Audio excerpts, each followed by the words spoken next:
সবাই কেমন আছো? আশা করি পরম করুণাময় কৃপায় তোমরা ভালো আছো। ভালো থাকায় আমি সৃষ্টিকর্তার কাছে প্রার্থনা করি। দিন যতই যাইতেছে করুণার প্রভাব ততই বাড়তেছে। তার কারণ হলো আমরা আমাদের পরিবেশের মূল উপাদান মাটি, পানি, বায়ু, পরিবেশের মূল উপাদান মাটি, পানি, বায়ু টোটালি ধ্বংস করে ফেলেছি। অর্থাৎ বাস্তুসংস্থান বা চক্রকূমি, বাস্তুসংস্থান যেটাকে বলা হয় যে একটা প্রাণী আরেকটা প্রাণীর সাথে সম্পর্কযুক্ত, একটা নষ্ট হলে আরেকটা নষ্ট হবে।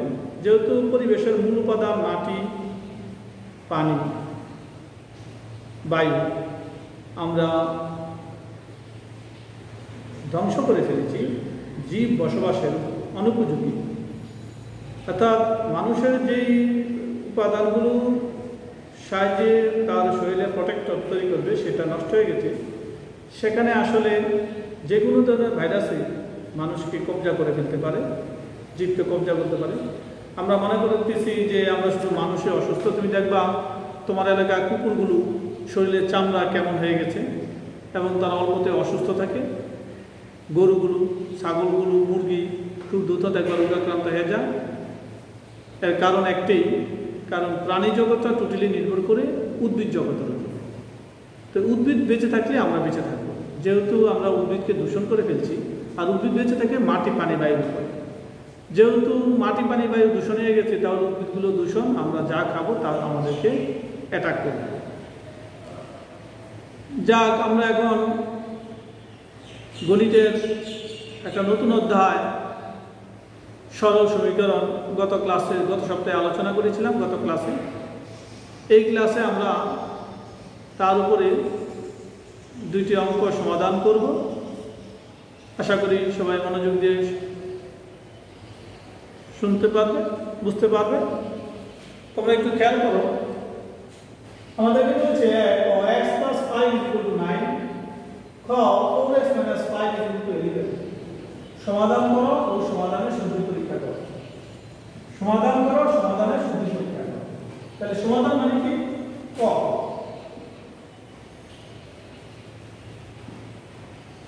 সমাধান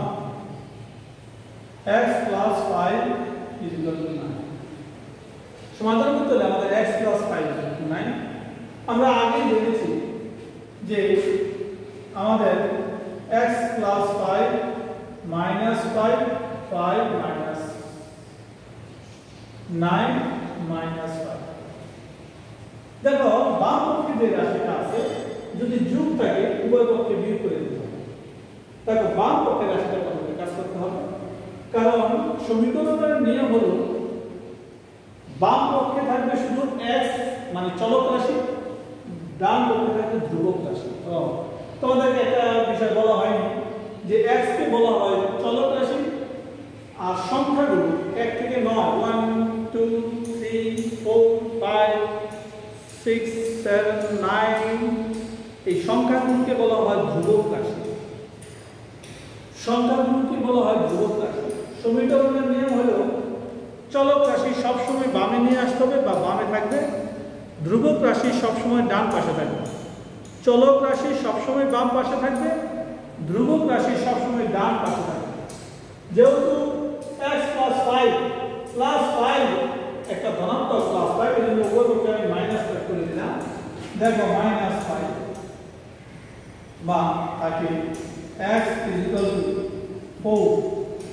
সুতরাং x = 4 আমাদের সমাধান। সুতরাং সমাধান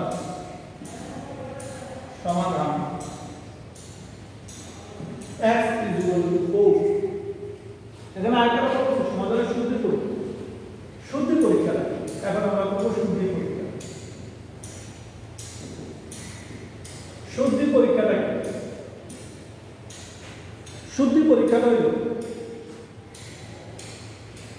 x + 5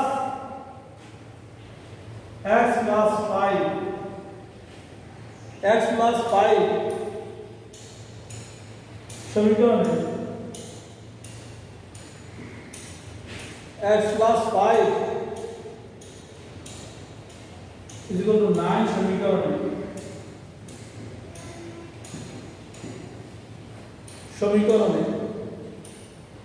x এর পরিবর্তে sin বসিয়ে x এর পরিবর্তে 4 আমাদের যে 4 x is equal to the 4 মান দিলে সে মান x এর পরিবর্তে 4 বসিয়ে পাবে।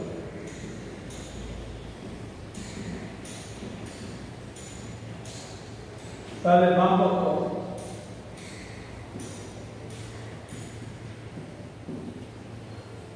দেখো x এর পরিবর্তে এই যে আমাদের যে সমাধানের যে x একটু 4 বেড়ে গেছে 4 plus 5 is equal to 9। তাহলে ডান পক্ষ কত আছে?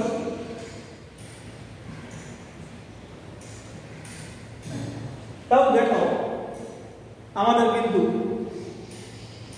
দুই পক্ষ, বাম পক্ষে নাই, ডান পক্ষে নাই। তাহলে সুতরাং সমীকরণটি সমাধান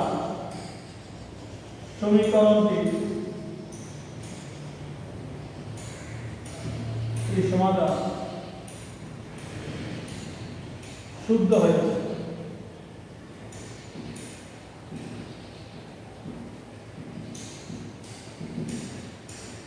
সমীকরণটি সমাধান শুদ্ধ হয়েছে। তাহলে আমরা দেখলাম x plus 5 is equal to 9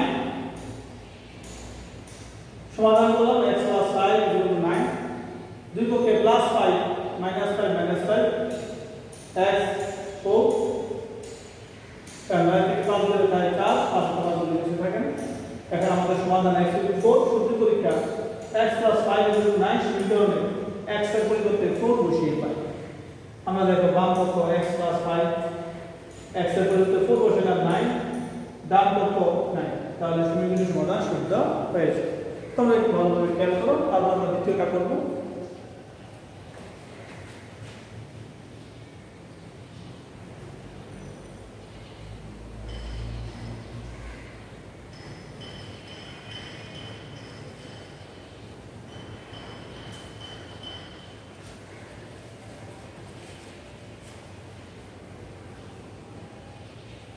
আশা করি সবাই বুঝতে পেরেছ। আমরা একটু দ্বিতীয়টা দেখব। আমরা দেখো সুবিধাটা হচ্ছে কি আমাদের সবকিছু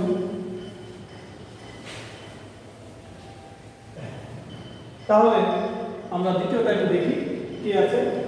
সমাধান আছে 4x minus 5 is equal to 11। আমরা এটা দেখব সমাধান 4x minus 5 is equal to 11। 4x minus 5 is equal to 11। আমরা দেখো 4x তাহলে 4x minus 5 plus 5 is equal to 11 plus 5। খেয়াল করো গত অঙ্কটাতে ছিল প্লাস 5, এই জন্য দুই পক্ষে আমরা করেছি মাইনাস 5। এইদিকে 4x minus 5 আছে মাইনাস 5, এই জন্য উভয় পক্ষে আমরা প্লাস 5 লিখলাম। তাহলে প্লাস 5 তাহলে থাকে কত 4x is equal to 60। বা আমরা উভয়কে তোমরা উদাহরণে দেখবা লেখা আছে উভয় পক্ষে প্লাস 5 যোগ 5 যোগ করে এটা লিখতে পারো, লিখতে ভালো। তোমরা উদাহরণগুলো একটু দেখবে তাহলে আর একটু শিখতে পারবে। বা 4x by 4 16 by 4 এভাবে লিখতে পারো। উভয় পক্ষকে 4 দ্বারা ভাগ করে। খেয়াল করো আমরা সমাধান 4x minus 5 is equal to 11। 4x minus 5 আছে এর উপরে প্লাস 5 করলাম, তাহলে প্লাস আছে কাটা যায়, এভাবে কাটা যায়। তাহলে 4x is equal to 11 plus 5 is equal to 60। আমরা ওকে যেহেতু গুণ আকারে আছে তাহলে আমাদের ভাগ করতে হবে। আমাদের দেখো 4x by 4 16 by 4 তাহলে আমাদের 4 জায়গায় কাটা x 4 4 16 বা সুতরাং সমাধান x = 4 সমাধান x = 4 আমি আবার বলছি সমাধান 4x - 5 = 11 এবং উভয়কে আমরা +5 বাম দিকেও +5 ডান দিকেও +5 বাম দিকেও +5 ডান দিকেও +5 তাহলে 4x = 16 4x = 16 কারণ এখানে 5 তে 5 দিলে 0 থাকে 4x 11 + 16 16 তাহলে 4x কে 4 দিয়ে ভাগ ওকে আমরা লিখতেছি যেহেতু 4 এর সহগ 4 এখানে 4 কে বলা হয় সহগ এখানে 4 কে বলা হয় সহগ আমরা যোগ করতে শিখেছি 4 এর 4 দিয়ে ভাগ 4 4 16 আমরা এখানে 4 4 16 লিখতে পারি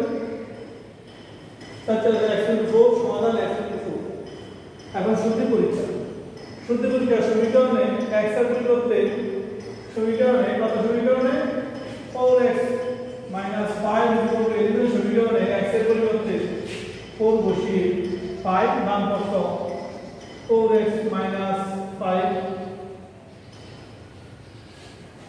4x - 5 11 সমীকরণে x এর পরিবর্তে 7 বসিয়ে যেহেতু আমাদের x সমান 4 বের হয়েছে বাম পক্ষ 4x - 5 তাহলে 4 * 4 - 5 16 - 5 তাহলে তাহলে ডান পক্ষ তাহলে দেখো কত সুন্দর বাম পক্ষ 4 * x 4 * x x এর পরিবর্তে 4 বসিয়ে পাই 4 * 4 4 4 16 প্লাস আছে মাইনাস মানে 16 থেকে 5 11 গেলে 5 করে দিবেন ডান পক্ষ দিবেন সমীকরণের সমাধান শুদ্ধ হয়েছে কারণ দুই পক্ষ যখন সমান হয়ে যায় তখন সমীকরণটি শুদ্ধ বলে ধারণা করে নেওয়া হয়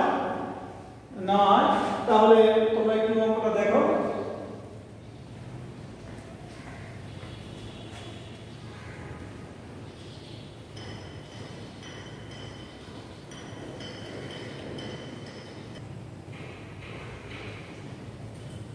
আমরা এখানে এতক্ষণ আমরা সমাধান করলাম সমীকরণ দেওয়া থাকে আর এখন আমরা সমাধান করব সমীকরণ দেওয়া না প্রশ্ন আকারে আছে প্রথমে সমীকরণ গঠন করতে হবে তারপর সমাধান করতে হবে প্রথমে সমীকরণ গঠন করতে হবে তারপরে সমাধান করতে হবে সমীকরণ গঠন করে সমাধান কোনো সংখ্যার দ্বিগুণের সাথে 6 যোগ করলে যোগফল 14 হবে কোনো সংখ্যার দ্বিগুণের সাথে 6 যোগ করলে যোগফল 14 হবে 14 তাহলে কোনো সংখ্যা প্রথমে সমীকরণ গঠন করতে তাহলে আমরা প্রথমে সমীকরণ গঠন করতে হবে ক সমাধান মনে করি অজানা সংখ্যাটি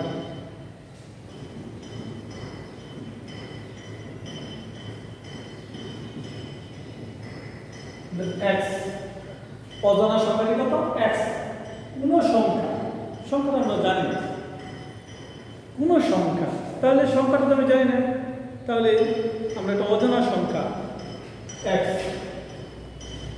অজানা সংখ্যাটি কত x বলছে সংখ্যাটি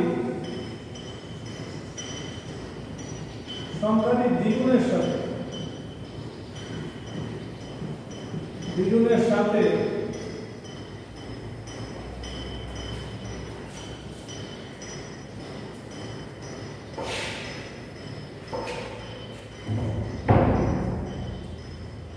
সংখ্যাটি দ্বিগুণের সাথে 6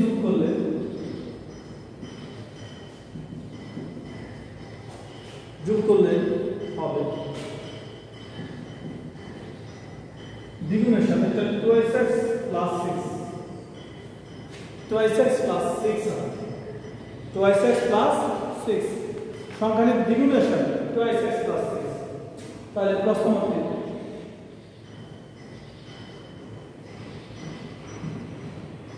প্রশ্ন মতে 2x plus 6 is equal to 40 দেখো 2x plus 6 is equal to 40 বলছি কি কোন সংখ্যার দ্বিগুণের সাথে 6 যোগ করলে 14 হবে।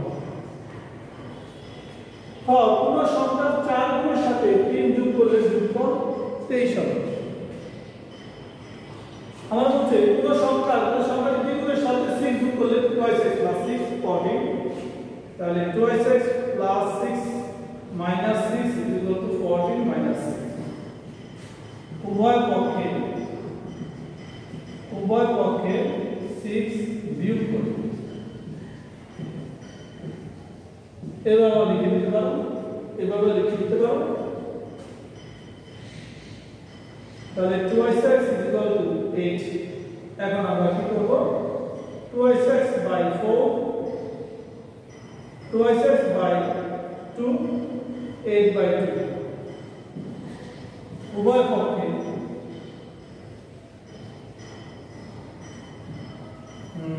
2 দ্বারা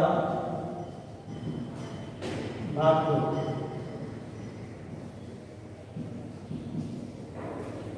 বা x is equal to 4, x is equal to 4। সুতরাং সংখ্যাটি কত?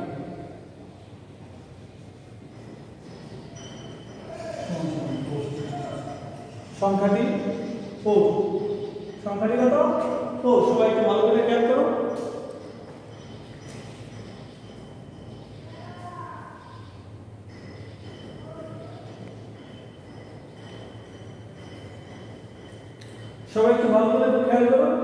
তাহলে সংখ্যাটি কত? 4। তাহলে আমরা জানলাম কোন সংখ্যার দ্বিগুণের সাথে 6 যোগ করলে যোগফল হবে 40, কোন সংখ্যার 4 গুণের সাথে 3 যোগ করলে হবে 23। ওইটা আমরা পরে করব।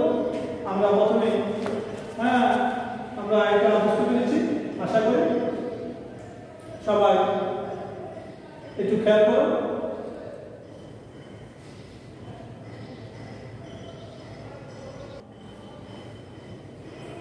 এখন আমরা একটা বুদ্ধির কাজ করি।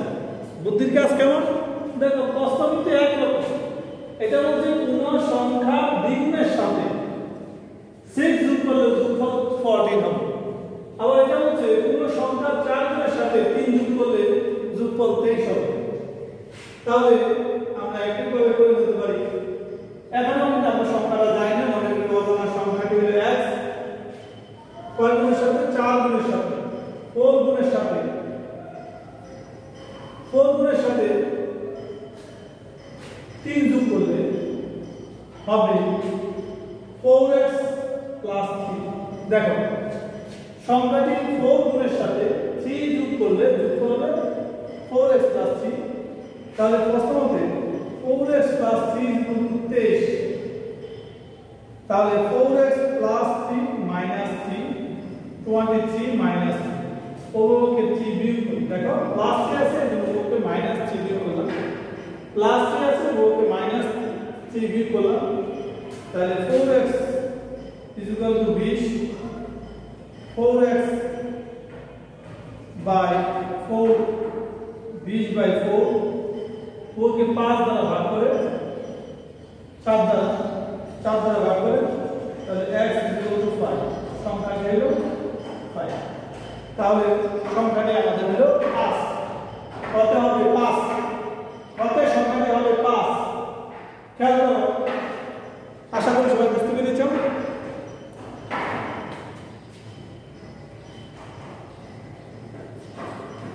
আমরা প্রশ্নের দিয়ে 2টা অঙ্ক করলাম। আমরা তোমাদেরকে আশা করি তোমরা যদি মনোযোগ দিয়ে অঙ্কটি বুঝে থাকো তাহলে যে কোনো অঙ্কই সমাধান করতে পারবে। বাকি অঙ্কগুলো তোমরা করবে। আমি তোমাদেরকে 2টা হোমওয়ার্ক দেব, তোমরা অঙ্কটা একটু ভালো করে দেখো।